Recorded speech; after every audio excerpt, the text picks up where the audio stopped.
Right now, we don't have any money. We don't know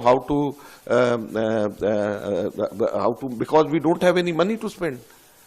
We don't have money to pay the electricity bills. We don't have money to pay salaries to our employees.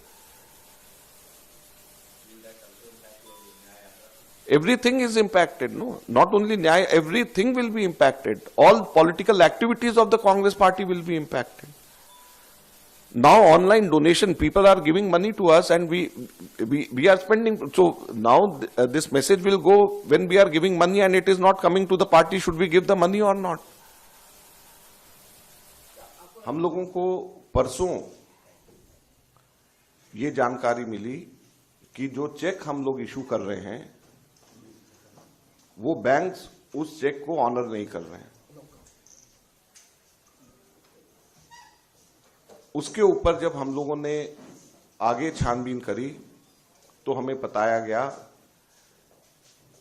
कि देश की मुख्य opposition party के सारे accounts freeze कर दिए गए। Congress party के अकाउंट्स पर तालाबंदी हो गई है। कांग्रेस पार्टी के अकाउंट्स फ्रीज कर दिए गए हैं। हमारे देश में लोकतंत्र पर तालाबंदी हो गई है और ये कांग्रेस पार्टी के अकाउंट्स फ्रीज नहीं हुए हैं, हमारे देश में डेमोक्रेसी फ्रीज हुई है। हैरानी की बात यह है कि जब 2 हफ्ते केवल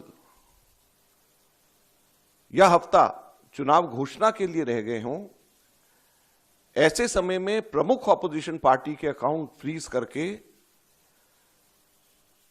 यह सरकार क्या दिखाना चाहती है और किस आधार पर फ्रीज करे गए हैं, मैं आपको बताना चाहूंगा तो हास्यास्पद है। और ना केवल कांग्रेस पार्टी के, कल शाम को यूथ कांग्रेस के भी अकाउंट्स फ्रीज कर दिए गए और यूथ कांग्रेस और कांग्रेस दोनों के अकाउंट्स जो फ्रीज करे गए हैं, 210 करोड़ की रिकवरी इनकम टैक्स डिपार्टमेंट ने यूथ कांग्रेस और कांग्रेस से मांगी। 210 करोड़ की कुल रिकवरी। और यह पैसा किसका है? यह कोई धनाढ्य पूंजीपतियों का पैसा, कॉर्पोरेट टैक्स का पैसा नहीं, कॉर्पोरेट बॉन्ड्स का पैसा नहीं है। ये पैसा जो कांग्रेस पार्टी के अकाउंट्स में है वो ऑनलाइन जो हम लोगों ने क्राउड फंडिंग जो करा है उसका पैसा पड़ा हुआ है।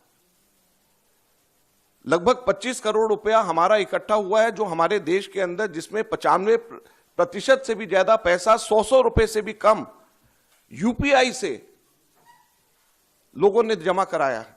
यूथ कांग्रेस का जो पैसा है, यूथ कांग्रेस की मेंबरशिप ड्राइव का पैसा है और वो पैसा इनकम टैक्स ने, भारत सरकार ने फ्रीज कर दिया है। हैरानी और दुख की बात है। और दूसरी तरफ जो कॉर्पोरेट बॉन्ड्स का पैसा जो सुप्रीम कोर्ट ने जिसको अनकॉन्स्टिट्यूशनल कर दिया है, वो भारतीय जनता पार्टी के पास में वो पूरा पैसा है और उसको वो खर्च कर रही है। तो लोकतंत्र कहां पे हमारे देश के अंदर जिंदा रहेगा? मैं इसलिए आज आपको बताना चाहता हूं और कहना चाहता हूं दुख से कि हमारे देश के अंदर लोकतंत्र खत्म हो गया है। लोकतंत्र पे बेड़ियां लग गई हैं, लोकतंत्र पे तालाबंदी हो गई है। ये कांग्रेस के अकाउंट के ऊपर तालाबंदी या बेड़ियां नहीं है, ये लोकतंत्र के ऊपर तालाबंदी और बेड़ियां हैं। चुनाव से 2 हफ्ता पहले अगर किसी भी पॉलिटिकल पार्टी के अकाउंट जब फ्रीज हो जाते हैं, उसके ऊपर तालाबंदी हो जाती है, तो ये लोकतंत्र के लिए इससे ज्यादा चिंता और दुख की बात नहीं हो सकती। क्या हमारे देश के अंदर एक पार्टी का ही सिस्टम रहेगा? क्या हमारे लोकतंत्र के अंदर 1 पार्टी पॉलिटिक्स हमारे देश के अंदर रहेगी? बाकी सभी के सभी पार्टियों के अकाउंट्स फ्रीज हो जाएंगे? बाकी पार्टीज को क्या रहने का अधिकार नहीं है?